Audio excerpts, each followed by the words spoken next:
Book Sapiens: A Brief History of Humankind by Yuval Noah Harari. Part 2: The Agriculture Revolution. Chapter number 8: There is no justice in history.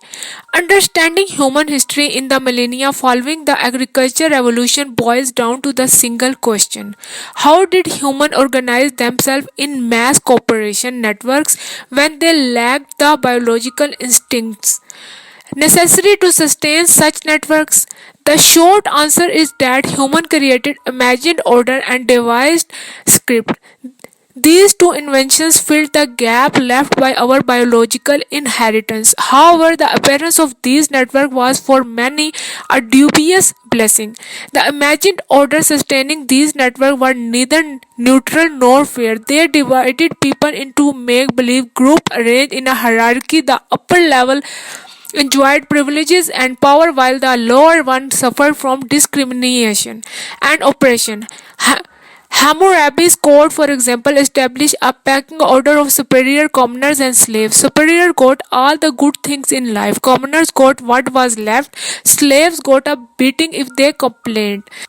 Despite its proclamation of the equality of all men, the imagined order established by the Americans in 1776 also established a hierarchy. It created a hierarchy between men who benefited from it and women whom it left disempowered. It created a hierarchy between whites who enjoyed liberty and blacks and Americans, Indians who were considered humans of lesser types and therefore did not share in the equal rights of men. Many of those who signed the Declaration of Independence were slaveholders. They did not realize they were slaves upon signing the declaration, nor did they consider themselves hypocrites. In their view, the right of man had little to do with Negroes. The Americans order also consecrated the hierarchy between rich and poor. Most Americans at the time had little problem with the inequality caused by wealthy parents passing their money and businesses on to their children. In their view, equality means simply that the same laws applied to rich and poor. It had nothing to do with the unemployment benefits, integrated education, or health insurance. Liberty too carried very different connotations than it does today. In 1776, it did not mean that the disempowered could gain and exercise power. It meant simply that the state could not in except in unusual circumstances confiscate a citizen's private property or tell him that what to do with it. The American order thereby upheld the hierarchy of wealth, which some thought was mandated by God and others viewed as representing the immutable laws of nature. Nature, it was claimed, rewarded merit with wealth while penalizing indolence. All the above mentioned distinctions between free person and a slave, between whites and blacks, between rich and poor are rooted in fictions. Yet it is an iron rule of history that every imagined hierarchy disavows its fictional origins and claim to natural and inevitable. The instance many people who have viewed the hierarchy of free persons and slaves as natural and correct have argued that slavery is not a human invention. Hammurabi saw it as ordained by the gods. Aristotle argued that slaves have a slavish nature, whereas free people have a free nature. Their status in society is merely a reflection of their innate nature. Ask white supremacists about the racial hierarchy, and you are in for a pseudo-scientific lecture concerning the biological differences between the races. You are likely to be told that there is a something in Caucasian blood or genes that makes whites naturally more intelligent, moral, and hardworking. Ask a die-hard capitalist about the hierarchy of wealth, and you are likely to hear that it is the inevitable outcome of objective differences in abilities. The rich have more money in this view because they are more capable and diligent. No one should be bothered than if the wealthy get better health care, better education, and better nutrition. The rich richly deserve every perk they enjoy. Hindus who adhere to the caste system believe that cosmic forces have made one caste superior to another. According to a famous Hindu creation myth, the gods fashioned the world out of the body of a primeval being, the Purusha. The sun was created from the Purusha's eye, the moon from the Purusha's brain, the Brahmins from its mouth, the warriors Kashtariyas from its arm, the Vishyas from its thighs, and the Shudras from its legs. Accept this explanation, and the socio-political differences between Brahmins and Shudra are as natural and eternal as the differences between sun and the moon. The ancient Chinese believed that when the goddess Niva created humans from earth, she needed aristocrats from the fine yellow soil, whereas commoners were farmed from brown mud. Yet, to the best of our understanding, these hierarchies are all the product of human imagination. Brahmins and Shudras were not really created by the gods from different body parts of a primeval being. Instead, the distinction between the two castes was created by laws and norms invented by humans in northern India about 3000 years ago. Contrary to Aristotle, there is no known biological difference between slaves and free people. Human laws and norms have turned some people into slaves and others into masters. Between black and white, there are some objective biological differences, such as skin color and hair type, but there is no evidence that the differences extend to intelligence or morality. Most people claim that their social hierarchy is natural and just, while those of other societies are based on false and ridiculous criteria. Modern Westerners are taught to scoff at the idea of racial hierarchy. They are shocked by laws prohibiting black to live in white neighborhoods or to study in white schools or to be treated in white hospitals, but the hierarchy of rich and poor, which mandates the rich people live in separate and more luxurious neighborhoods, study in separate and more prestigious school, and receive medical treatment in separate and better equipped facilities, seems perfectly sensible to many Americans and Europeans. Yet it's a proven fact that most rich people are rich for the simple reason that they were born into a rich family, while most poor people will remain poor throughout their lives simply because they were born into a poor family.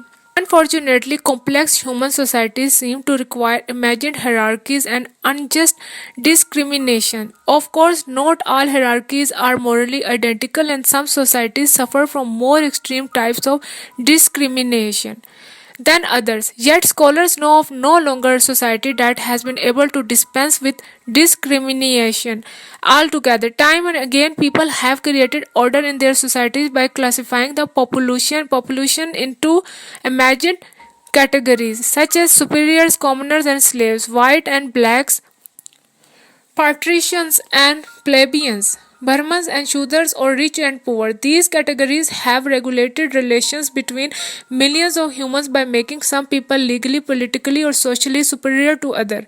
Hierarchies serve as important functions. They enable complete strangers to know how to treat one another without wasting the time and energy needed to become personally acquainted. In George Bernard Shaw's Pygmalion, Henry Higgins does not need to establish an intimate acquaintance with Eliza Doolittle in order to understand how he should relate to her. Just hearing her talk tells him that she is a member of the underclass with whom he can do as he wishes.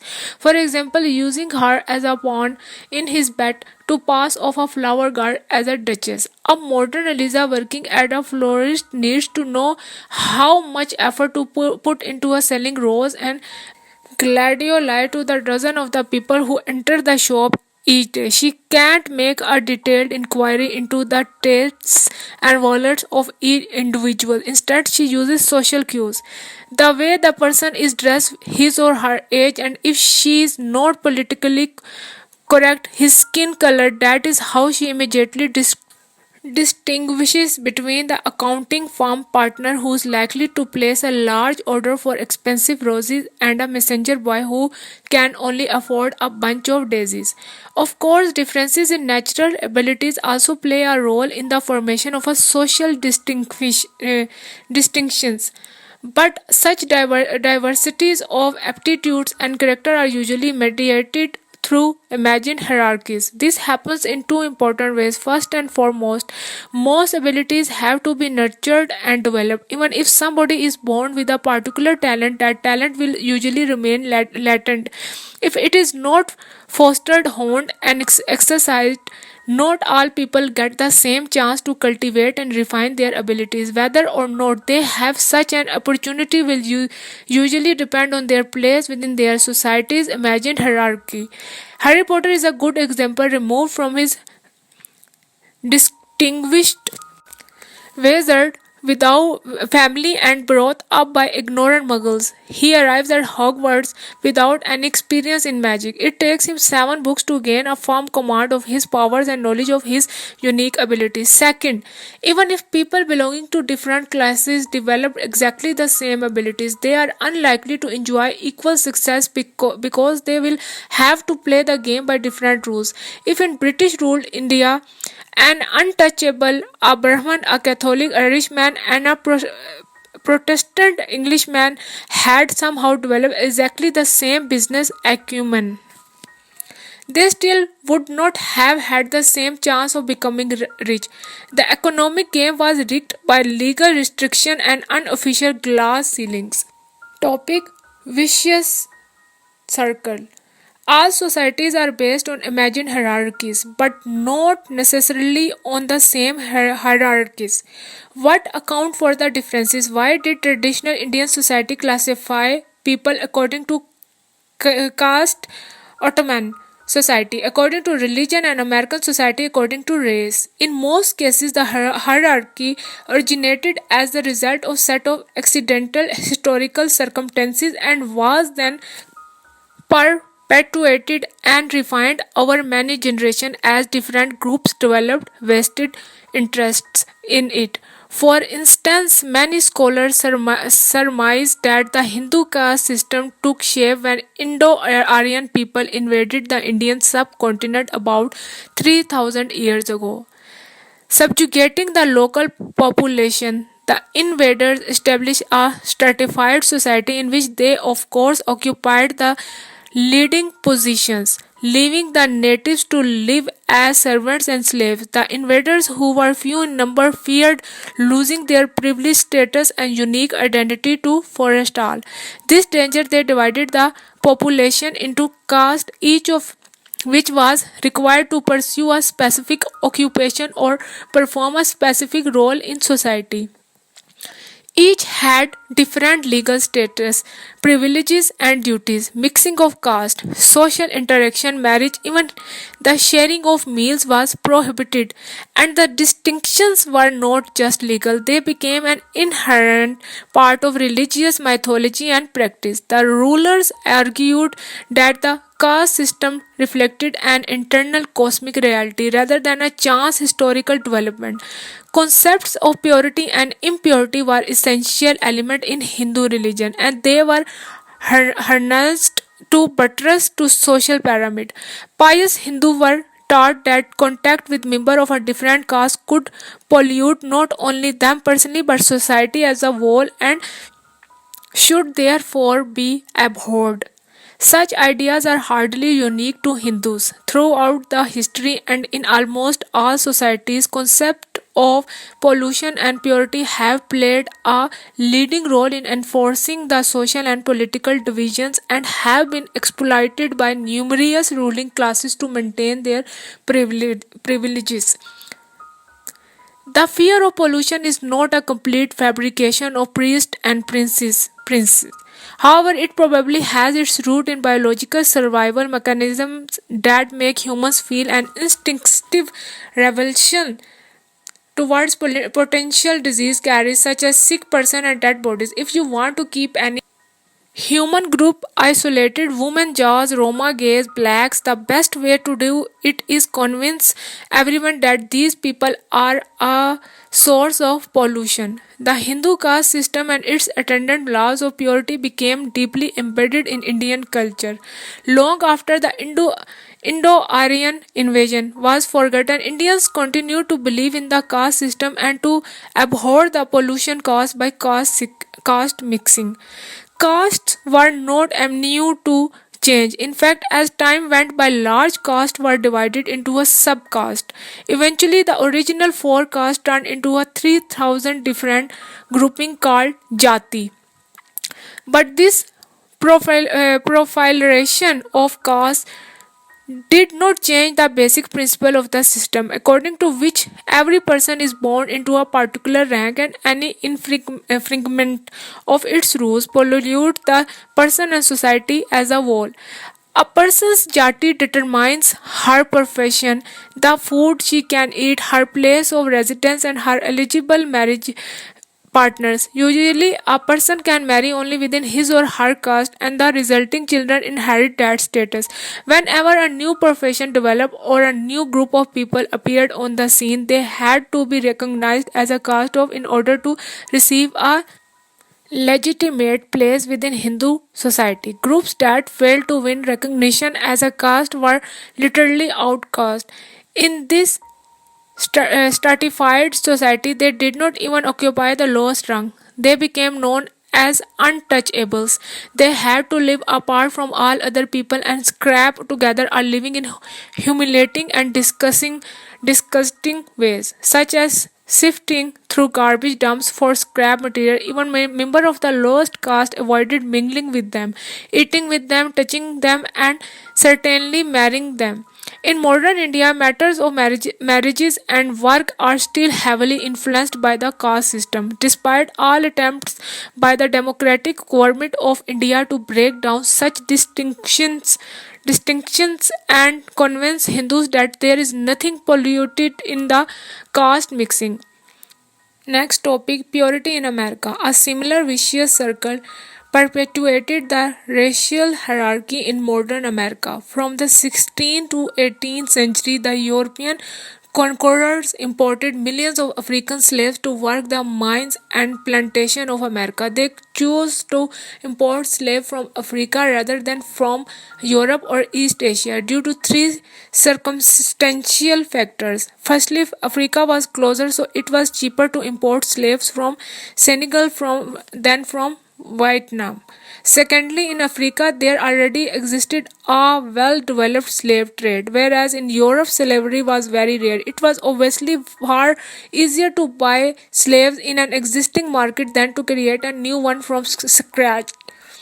Thirdly, and most importantly, American plantations in places such as Virginia, Haiti, and Brazil were plagued by malaria and yellow fever, which had originated in Africa. Africans had acquired over the generation a partial genetic immunity to these diseases, whereas Europeans were totally defenseless and died in droves.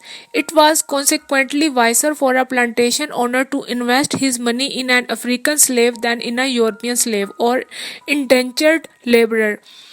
Paradoxically, genetic superiority translated into a social inferiority precisely because Africans were fitter in tropical climates than Europeans.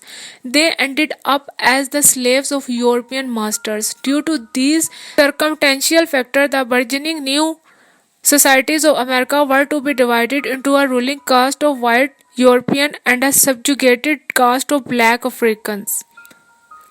But people don't like to say that they keep slaves of certain race or origin simply because it's economical expedient. Like the Aryans conqueror of India, white European in the Americas wanted to be seen not only as economically successful but also as pious, just and objective, religious and scientific myth were pressed into service to justify this division. Theologians argued that Africans descend from Ham, son of Noah, saddled by his father with a curse that his offspring would be slaves.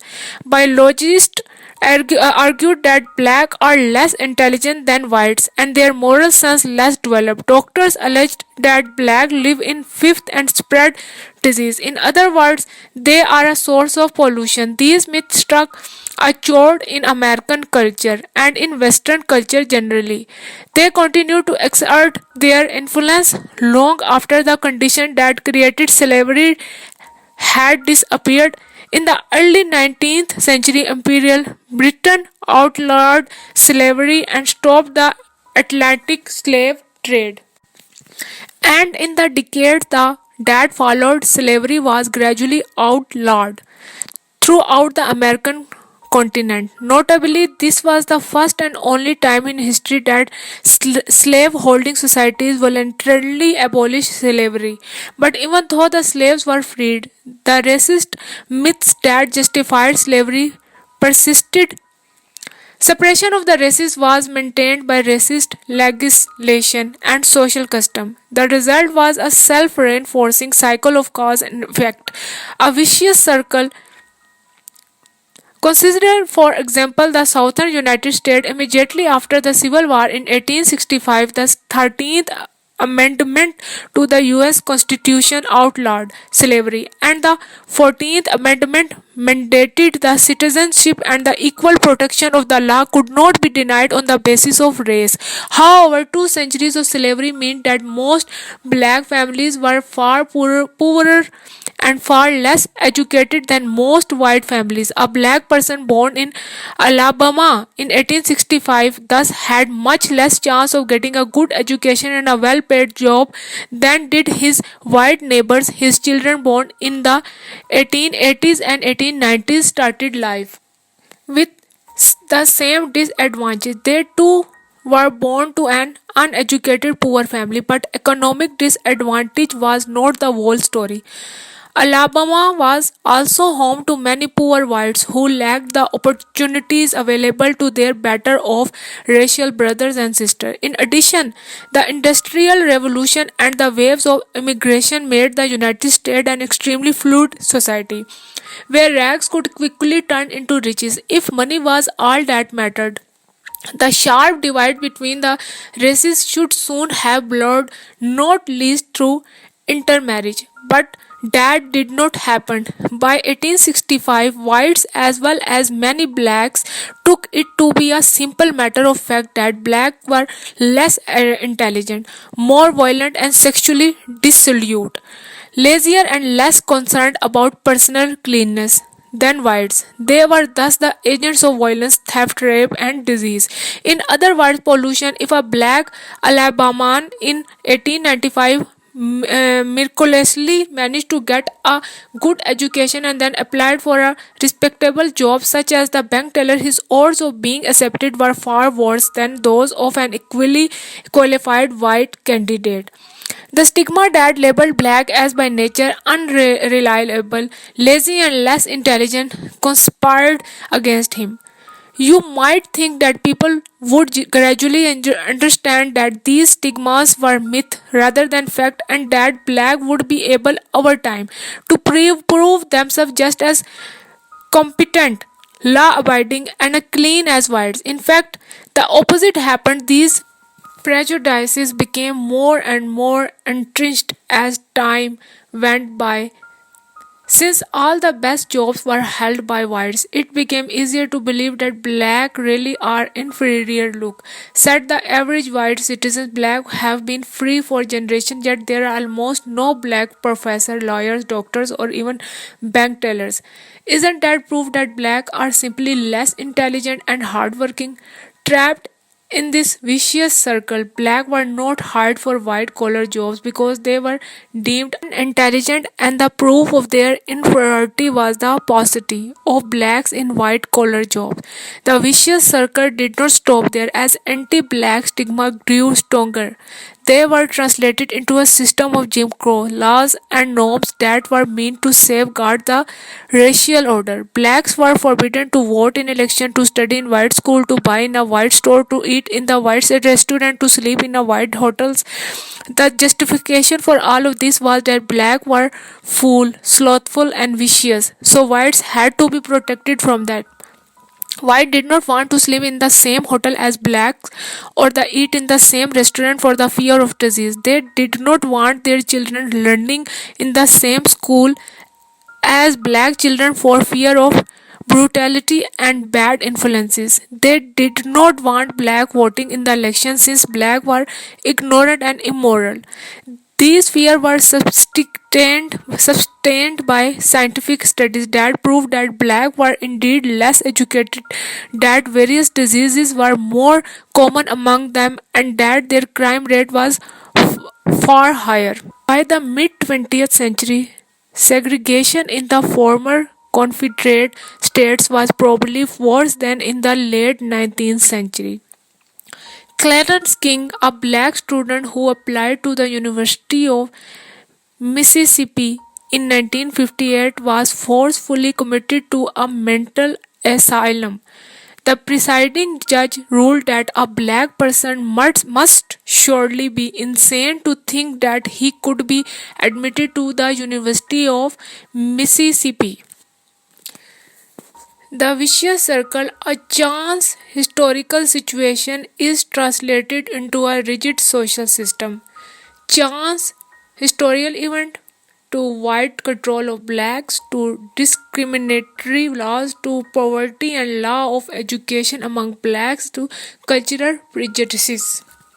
Nothing was revolting to American Southerners as sexual relations and marriages between black men and white women. Sex between the races became the greatest taboo. Any violation or suspected violation was viewed as deserving immediate and summary punishment in the form of lynching.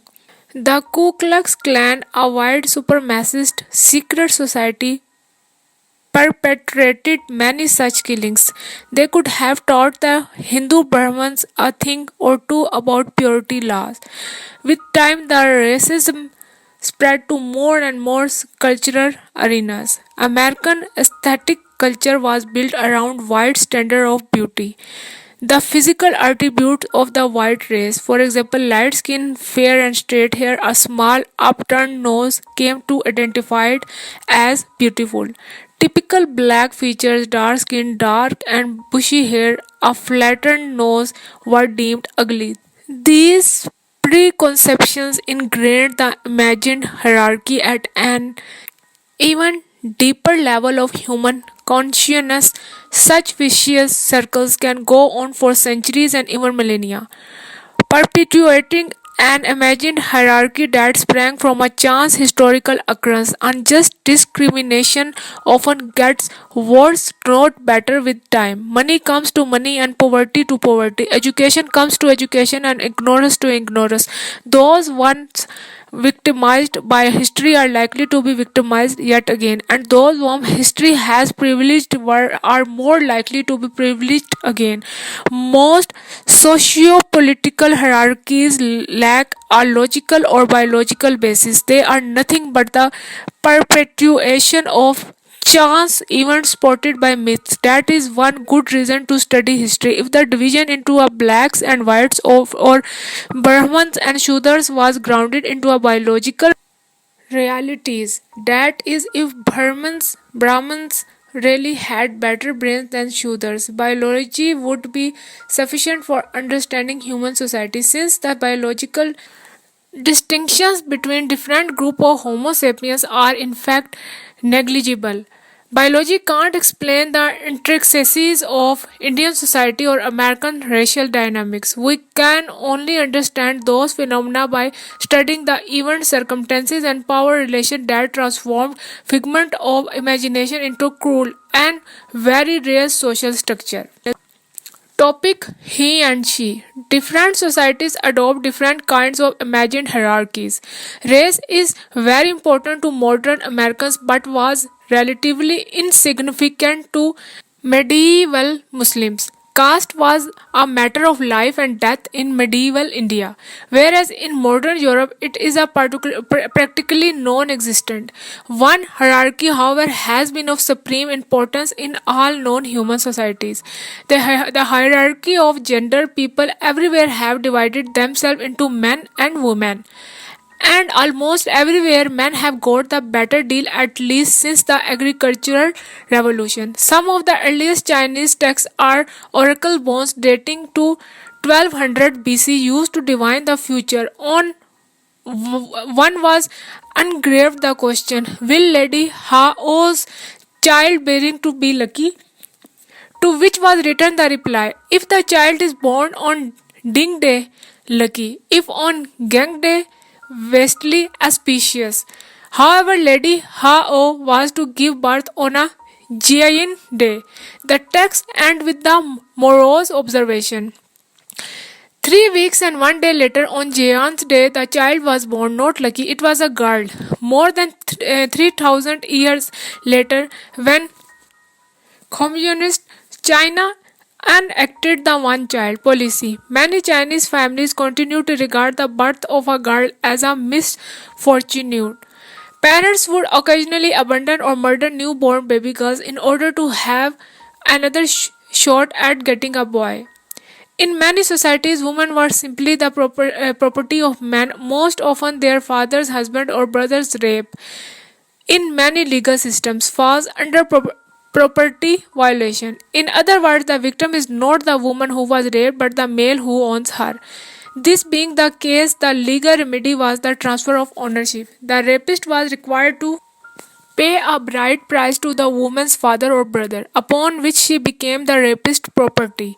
The Bible decrees that if a man meets a virgin who is not betrothed and seizes her and lies with her, and they are found, then the man who lay with her shall give the father of the young woman 50 shekels of silver, and she shall be his wife.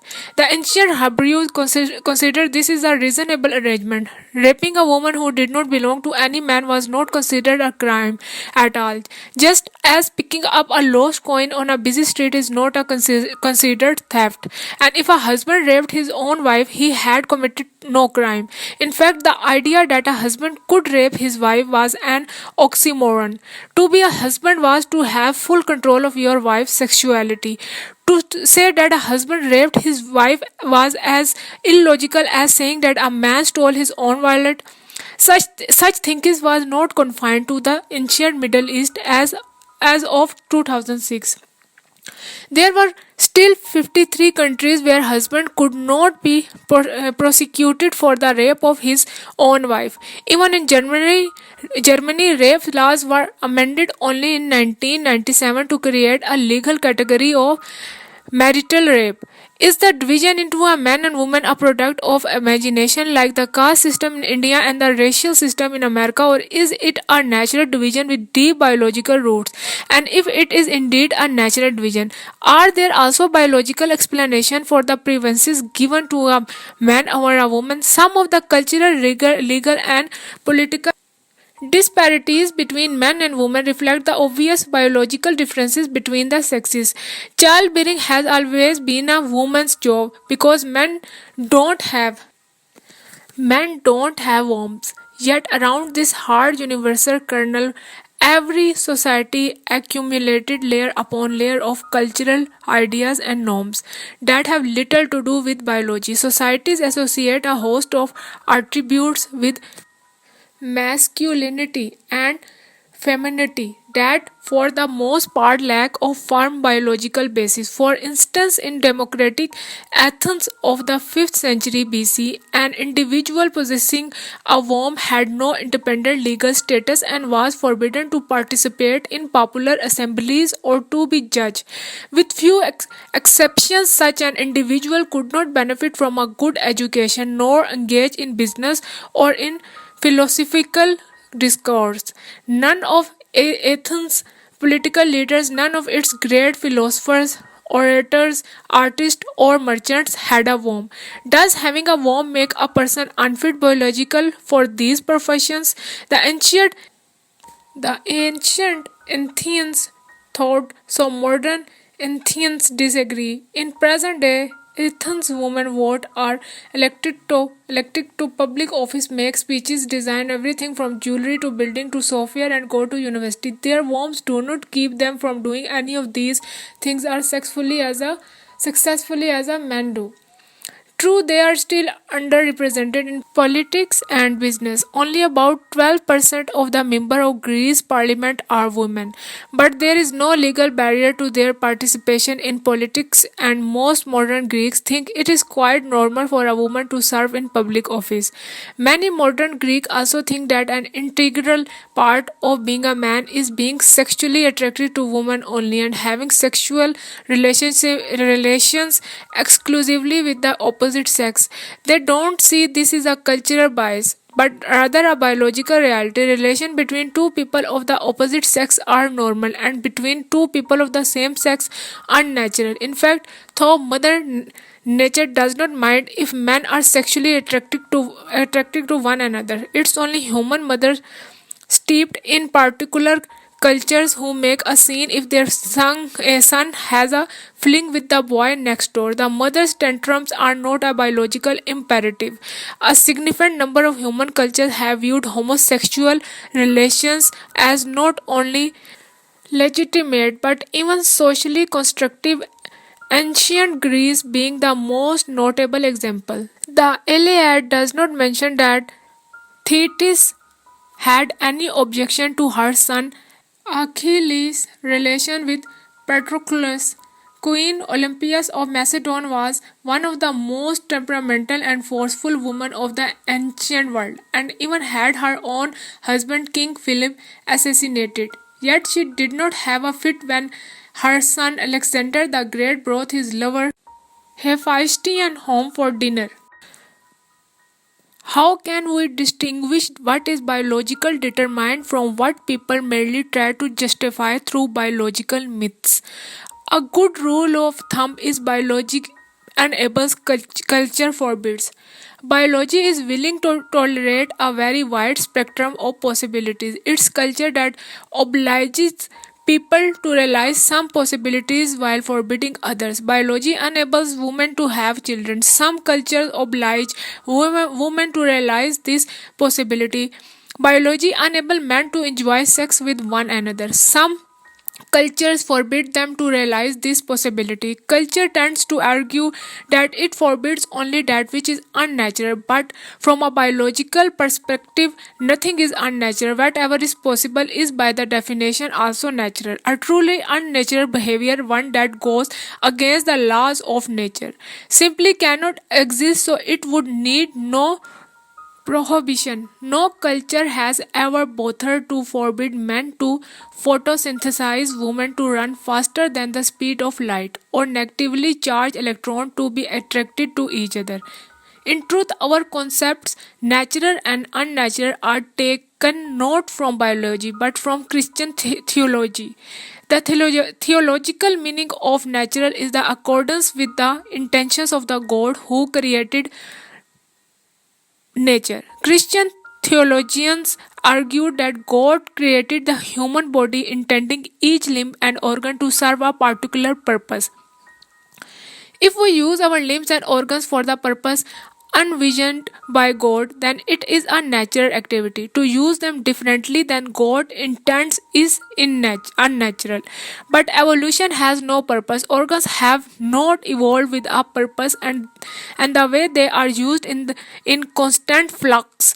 There is not a single organ in the human body that only does the job. Its prototype did when it first appeared hundreds of millions of years ago.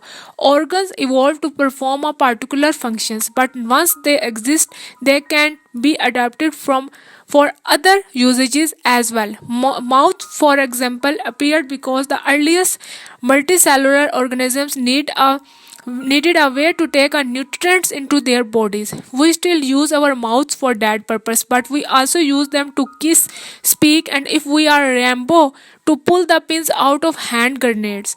Are any of these unnatural simply because our worm like ancestors 600 million years ago did not do those things with their mouths? Similarly, wings did not suddenly appear in all their aerodynamic glory.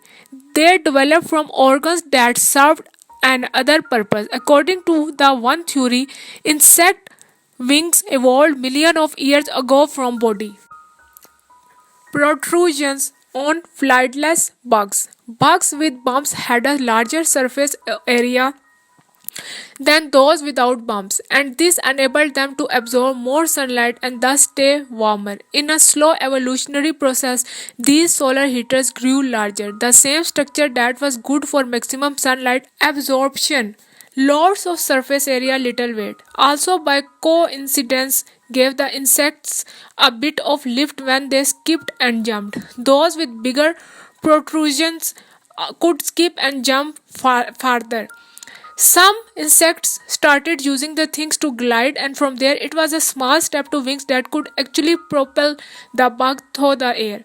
Next time a mosquito buzzes in your ear, accuse her of unnatural behavior. If she were well behaved and content with what God gave her, she would use her wings only as a solar panel. The same sort of multitasking applies to our sexual organs and behavior. Sex first evolved for procreation and courtship rituals as a way of sizing up the fitness of potential mate. But many animals now are put both a use for a multitude of social purposes that have little to do with creating little copies of themselves. Chimpanzees, for example, use sex to cement political alliances, establish intimacy, and diffuse tensions. Is that unnatural? Topic: sex and gender. There is little sense then in arguing that natural function of woman is to give birth or that homosexuality is unnatural. Most of the laws, norms, rights and obligations that define manhood and womanhood reflect human imagination more than biological realities. Biologically, humans are divided into males and females. A male Homo sapiens is one who has one X chromosome and one Y chromosomes. A female is one with two X's, but man and woman named social, not biological categories. While in the great majority of cases in most human societies, men are males and women are females. The social terms carry a lot of baggage that has only a tenuous, if any, relationship to the biological terms. A man is not a sapiens with particular biological qualities such as XY chromosome, testicles, and lots of testosterone. Rather, he fits into a particular slot in the society. Imagine human order. His culture's myth assign him particular masculine roles like engaging in politics, right, like voting, and duties like military service. Likewise, a woman is not a sapien with two X chromosomes. Warm and plenty of estrogen. Rather, she is a female member of an imagined human order. The myths of her society assign her unique feminine roles: raising children, rights, protection against violence, and duties, obedience to her husband. Since myths rather than biology define the roles, rights, and duties of men and women, the meaning of manhood and womanhood have varied immensely from one society to another. A female, a biological category. Ancient Athens. XX chromosome, warm, ovaries, little testosterone, much estrogen, can produce milk. A female biological category according to modern Athens. XX chromosome, warm, ovaries, little testosterone, much estrogen, can produce milk. Exactly the same. Now, a woman, a cultural category. Ancient Athens. Can't vote, can't be a judge, can't hold government office, can't decide for herself who to marry, typically illiterate, legal owned by father or husband. And in modern Athens, can vote, can be judge, can hold government office, can decide for herself who not to marry, typically literate and legal independent. Very different things. To make things less confusing, scholars usually distinguish between sex, which is biological category, and gender, a cultural category. Sex is divided between males and females, and the qualities of this division are objective and have remained constant throughout history. Gender is divided between men and women. So called masculine and feminine qualities are intersubjective and undergo constant changes. For example, there are far reaching differences in the behavior, desire, dress, and even body posture expected from women in classical Athens and women in modern Athens. Sex is child's play, but gender is a serious business. To get to be a member of the male sex is the simplest thing in the world. You just need to be born with an X and Y chromosome. To get to be a female is equally simple. A pair of X chromosomes will do it. In contrast, becoming a man or woman is a very complicated and demanding undertaking, since most masculine and feminine qualities are cultural rather than biological. No society automatically crowns each male a man or every female a woman, nor are these titles laurels that can be rested on once they are acquired. Males must prove their masculinity constantly throughout their lives, from cradle to grave, in an endless series of rites and performances. And a woman's work is never done. She must continually convince herself and others that she is feminine and enough. Success is not a guaranteed. Male in particular life is in constant dread of losing their claim to manhood. Throughout history, males have been willing to risk and even sacrifice their lives just so that people will say he's a real man. Topic: what's so good about men? At least since the agricultural revolution, most human societies have been patriarchal societies that valued men more highly than women. No matter how a society defined man and woman to be, a man was always better. Patriarchal societies educate men to think and act in a masculine way, and women to think and act in a feminine way, punishing anyone who dares cross those boundaries, yet they do not equally reward those who conform. Qualities considered masculine are more valued than those considered feminine, and members of society who personify the feminine ideal get less than who exemplify the masculine ideal. Fewer resources are invested in the health and education of women. They have fewer economic opportunities, less political power, and less freedom of movement. Gender is a race in which some of the runners complete only by the bronze medal. True, a handful of women have made it in the alpha positions, such as Cleopatra of Egypt, Empress Wu Zetian of China, AD 700, and Elizabeth I of England. Yet they are the exception that prove the rule.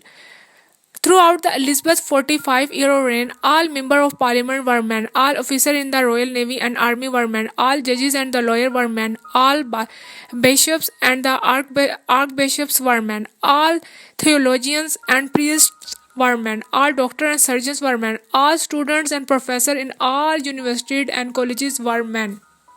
All mayors and sheriffs were men, and almost all the writers, architects, poets, philosophers, painters, musicians, and scientists were men. Patriarchy has been the norm in almost all agriculture and industrial societies. It has tenaciously weathered political upheaval, social revolution, and economic transformations. Egypt, for example, was conquered numerous times over the centuries.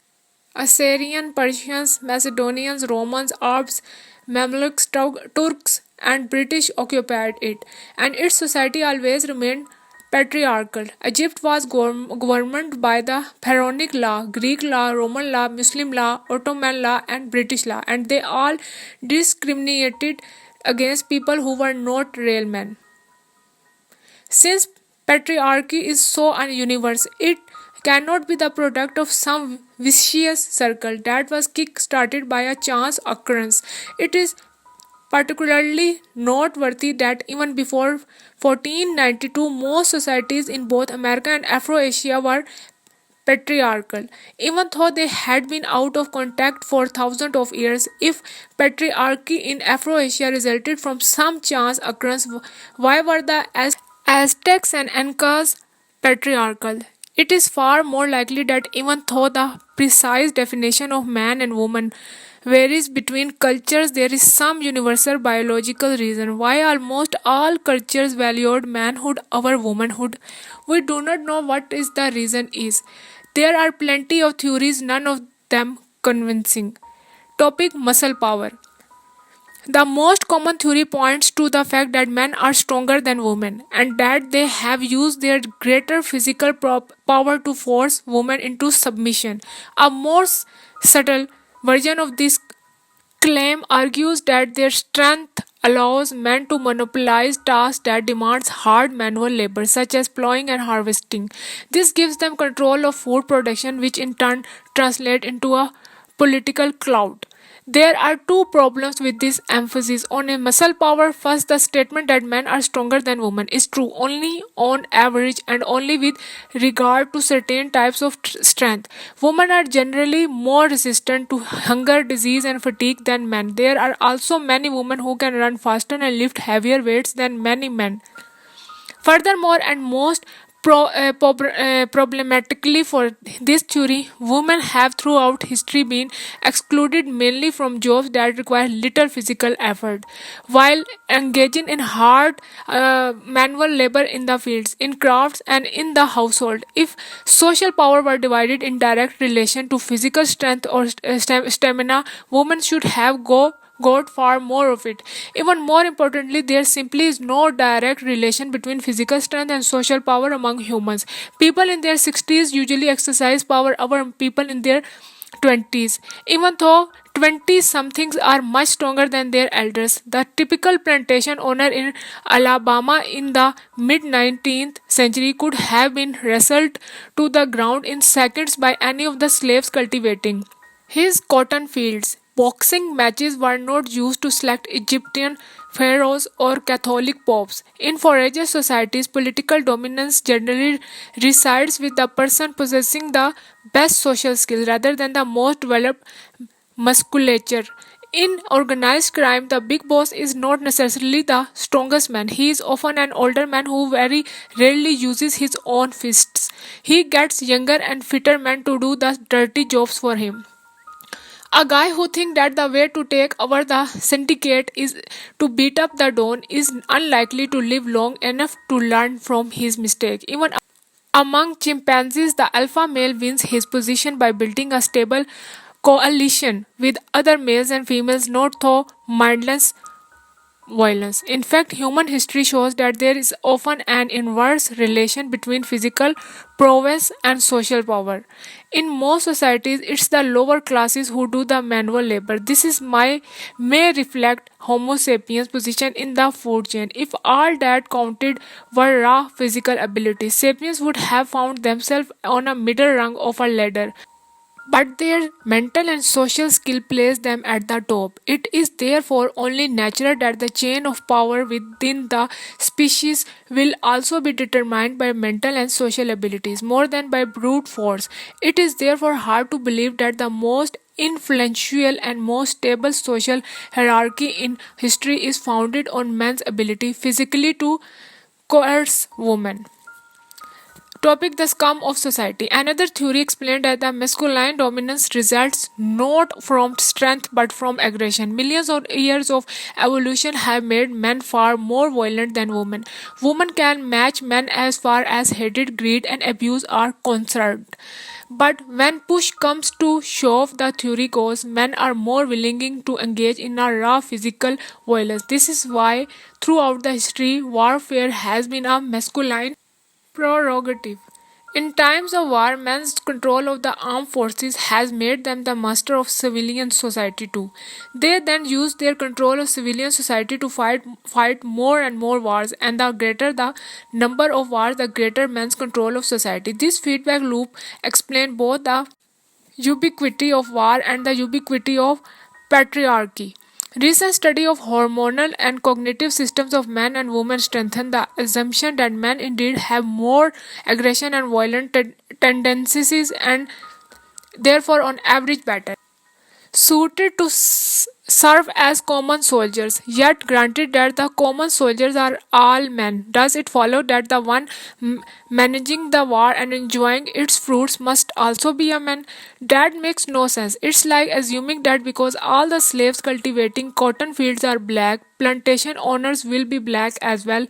Just as an all black workforce might be controlled by an all white management, why could not an all male soldiery be controlled controlled by an all-female or at least partly female government. In fact, in numerous societies throughout the history, the top officer did not work their way up from the rank of private.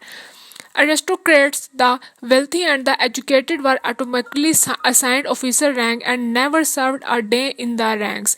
When the Duke of Wellington, Napoleon Nemesis, enlisted in the British Army at the age of 18, he was immediately commissioned as an officer. He did not think much of the plebeians under his command. We have in the service the scum of the earth as common soldiers, he wrote to a fellow aristocrat during the wars against France. These common soldiers were usually recruited from among the very poorest or from ethnic minorities.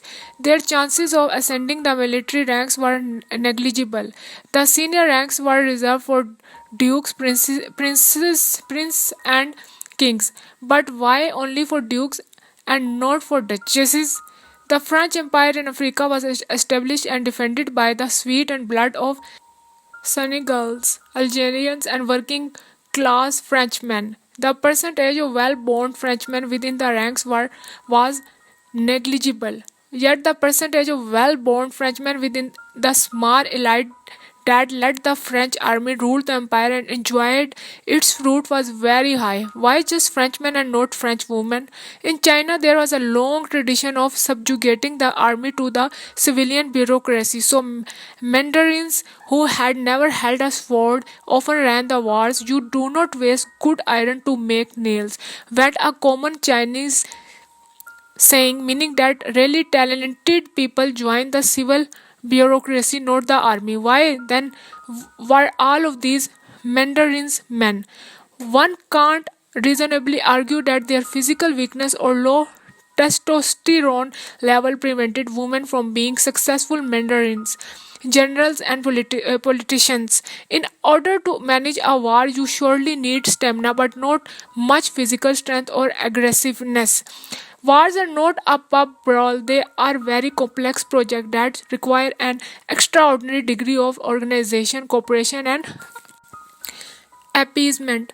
The ability to maintain peace at home, acquire allies abroad, and understand what goes through the minds of other people is usually the key to victory. Hence, an aggressive brute is often the worst choice to run a war. Much better is corporate person who knows how to appease, how to manipulate, and how to see things from different perspectives. This is the stuff empire builders are made of. The military incompetent Augustus succeeded in establishing a stable imperial regime, achieving something that eluded both Julius Caesar and Alexander the Great, who were much better generals. Both his admiring contemporaries and modern historians often attribute this feat to his virtue of clementia, mildness, and clemency. Women are often stereotyped as better manipulators and appeasers than men and are famed for their superior ability to see things from the perspective of others. If there's any truth in these stereotypes, then women should have made excellent politicians and empire builders, leaving the dirty work on the battlefields to testosterones charged by simple minded machos. Popular myths, notwithstanding this rarely happened in the real world, it is not at all clear why not. Topic: Patriarchal genes. A third type of biological explanation gives less importance to brute force and violence and suggests that through millions of years of evolution, men and women evolved different survival and reproduction strategies. As men competed against each other for the opportunity to impregnate fertile women. An individual's chances of reproduction depended above all on his ability to outperform and defeat other men.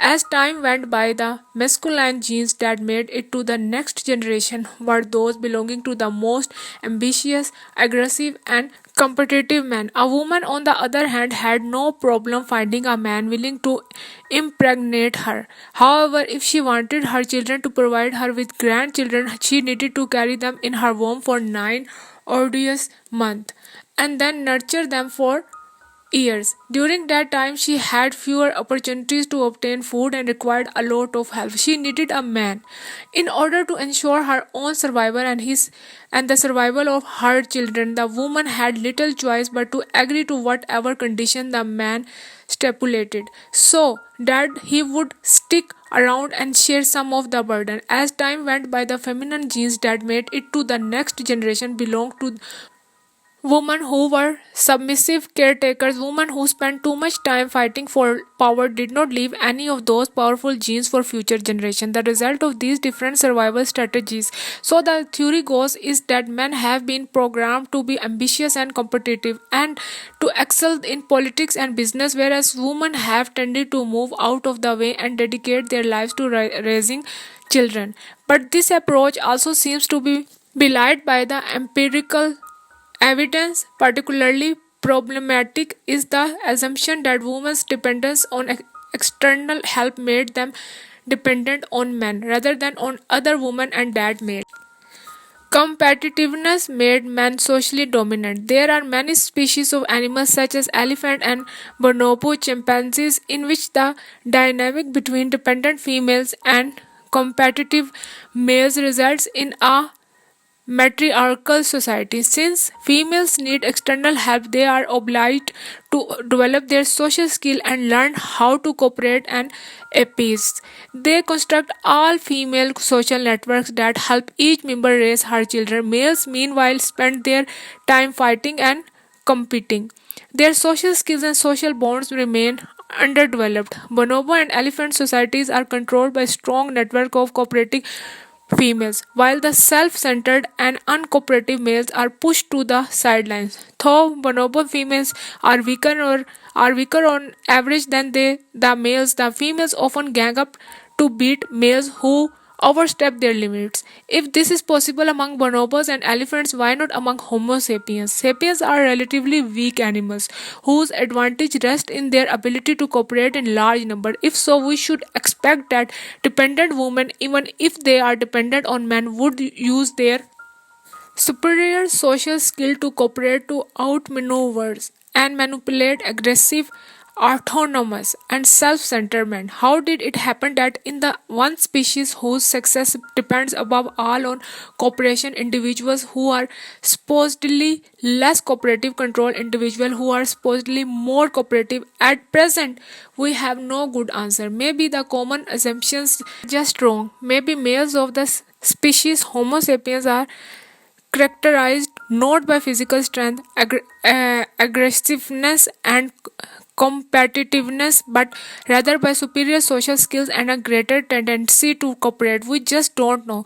What we do know, however, is that during the last centuries, gender roles have undergone a tremendous revolution. More and more societies today not only give men and women equal legal status, political rights, and economic opportunities, but also completely rethink their most basic conception of gender and sexuality.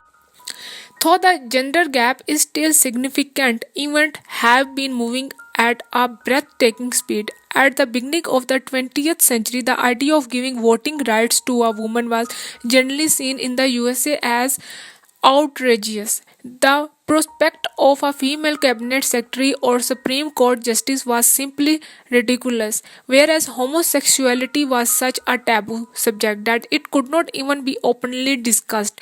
At the beginning of the 21st century, women voting rights are taken for granted. Female cabinet secretaries are hardly a cause of comment. And in 2013, five US Supreme Court justices, three of them women, decided in favor of legalizing same sex marriages. These dramatic changes are precisely what makes the history of gender too bewildering. If, as is being demonstrated today so clearly, the patriarchal system has been based on unfounded myths rather than on biological facts. What accounts for the universality and stability of this system?